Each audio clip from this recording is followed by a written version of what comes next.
Hello guys. Welcome to my channels. कई वर्षों पहले की बात है। युधिष्ठिर नाम का एक राजा हुआ करता था।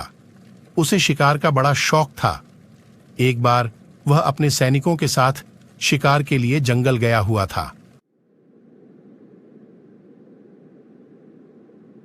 वो जंगल काफी घना था।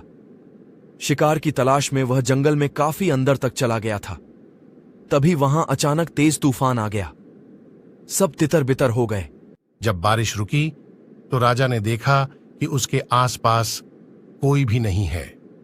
राजा अकेला था। उसके सैनिक उससे बिछड़ गए थे। शिकार की तलाश में भटकने की वजह से राजा थक भी गया था। भूख और प्यास के मारे उसका बुरा हाल हो रहा था। तभी उसे 3 लड़के आते दिखे। राजा उनके पास गया और बोला कि भूख और प्यास के मारे मेरी जान निकल रही है। क्या मुझे कुछ खाना और पानी मिल सकता है? लड़कों ने बोला क्यों नहीं, और वे भागकर अपने घर गए और राजा के लिए भोजन और पानी लेकर आए। खाना खाने के बाद राजा बहुत खुश हुआ और उसने उन लड़कों को बताया कि वह फतेहगढ़ का राजा है और तीनों ने जो उसकी मदद की उससे वह बहुत खुश है।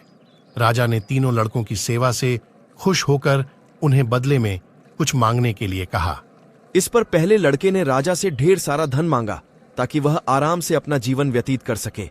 इसके बाद दूसरे लड़के ने घोड़ा और बंगले की मांग की, लेकिन तीसरे लड़के ने राजा से धन दौलत की जगह ज्ञान मांगा। उसने बोला, राजा मैं पढ़ना चाहता हूं। राजा राजी हो गया।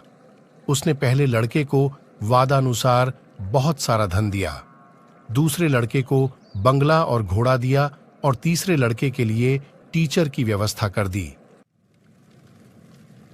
बहुत दिन बीतने के बाद एक दिन अचानक राजा को जंगल वाली घटना याद आई तो उसने उन तीनों लड़कों से मिलना चाहा। उसने तीनों को खाने पर आमंत्रित किया। तीनों लड़के एक साथ आए और खाना खाने के बाद राजा ने तीनों से उनका हाल लिया।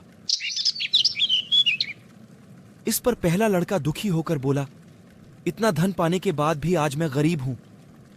राजा जी, आपने जितना धन दिया था अब वह खत्म हो चुका है। मेरे पास कुछ नहीं बचा।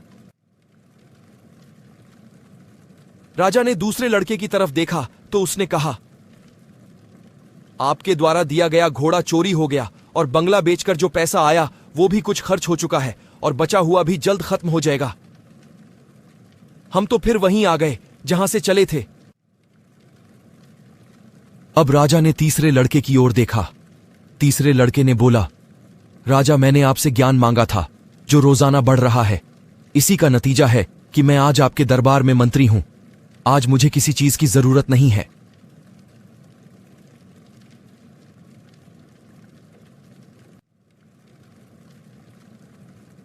यह सुनकर दोनों युवकों को काफी अफसोस हुआ। कहानी से सीख। इस कहानी से हमें सीख मिलती है कि ज्ञान ही सबसे बड़ी पूंजी है।